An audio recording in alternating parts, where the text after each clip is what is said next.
பல்லதேசம் Karthikeyan YouTube channel நேயர்கள் அனைவருக்கும் வணக்கம்.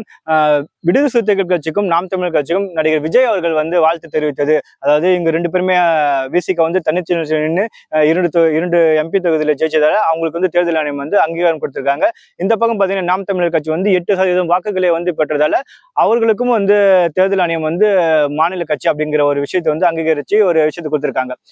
இப்படி ஒரு சூழ்நிலையில இவங்களுக்கு இரண்டு பேருக்குமே வந்து நடிகர் விஜய் அவர்கள் வந்து வாழ்த்து தெரிவிச்சிருக்காரு. இது வந்து சமூக வலைதளம் வந்து மிக பெருமளவில் வந்து பரபரப்பாகவே பேசப்பட்டு கொண்டே சொல்லலாம். எதுக்காக 2026 தேர்தலில் வந்து விசிக நாம் தமிழர் விஜய் வந்து கூட்டணி வைக்கிறதுக்கான வாய்ப்புகள் இருக்கு அப்படிங்கிற மாதிரியான ஒரு ஸ்ட்ராட்டஜி வந்து எடுத்து பேசிட்டு இருக்காங்க.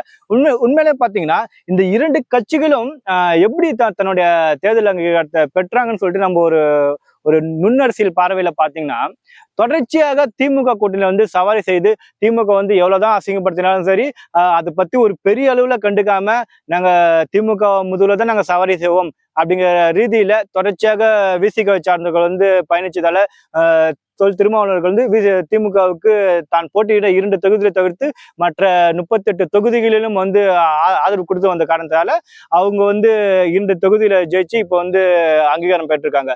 விடுதலை சிறுத்தைகள் வந்து அரசியல் அங்கீகாரம் பெற்றதுல இப்படி ஒரு கதை இருக்கும்போது, இந்த பக்கம் நாம் தமிழர் கட்சி வந்து அவங்களுடைய 8% வாக்குகள் வந்து எப்படி பெற்றாங்கன்னு சொல்லிட்டு நம்ம ஒரு நுண்ணரசியல் வகையில நம்ம யோசிச்சு பார்த்தா மிகப்பெரிய ஒரு சூழ்ச்சியோட இந்த இடத்துல இருக்குன்னு சொல்லலாம். அப்படி இல்லைன்னா ஒரு பக்கம் வந்து ஒரு சாதகமா பேசி அவங்களோட ஓட்டை வந்து கவர் பண்ணியிருக்காரு அப்படின்னு தான் சொல்லணும். இப்ப எக்ஸாம்பிள் பாத்தீங்கன்னா 2021 பாமக போட்டியிருக்கின்ற 23 தொகுதியில வந்து நாம் தமிழர் கட்சி வந்து போட்டியிடாது, நாங்க வந்து அந்த இடத்துல பாமகவுக்கு நாங்க வந்து ஆதரவளிப்போம் அப்படிங்கிற ஒரு ரீதியில வந்து சீமானவர்கள் தெரிவிச்சாங்க. ஆனா அதே மாரி ஒரு சில தொகுதிகளில் வந்து நாம் தமிழர் கட்சி வந்து போட்டிட்டாங்க.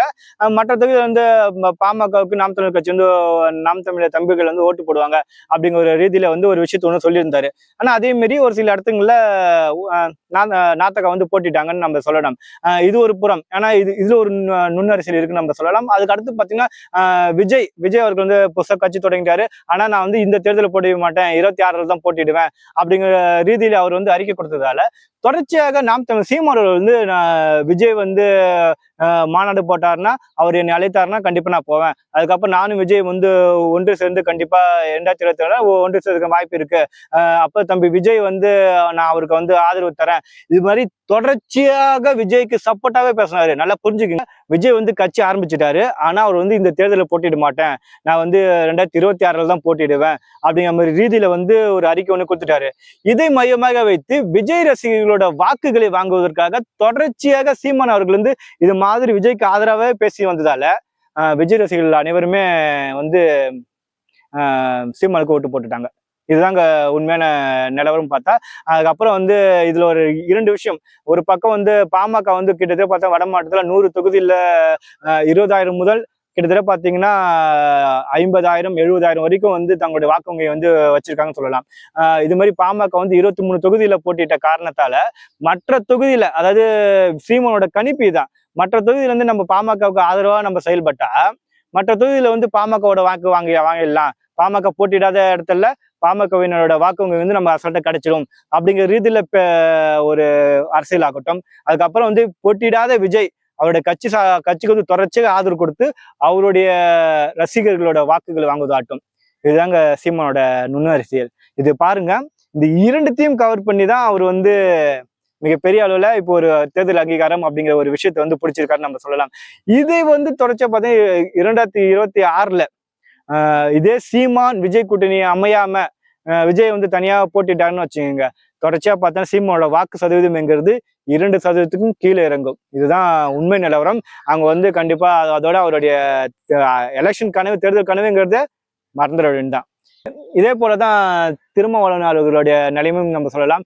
என்று திருமாவளவனுடைய திமுக கூட்டணி உடைகிறதோ அன்று திமுகவினரே அசிங்கப்படுத்தப்படுவார் திருமாவளவன். இதுதான் உண்மையான நிலவரம். கண்டிப்பா பாருங்க, 2026 இது கண்டிப்பா அமையும்.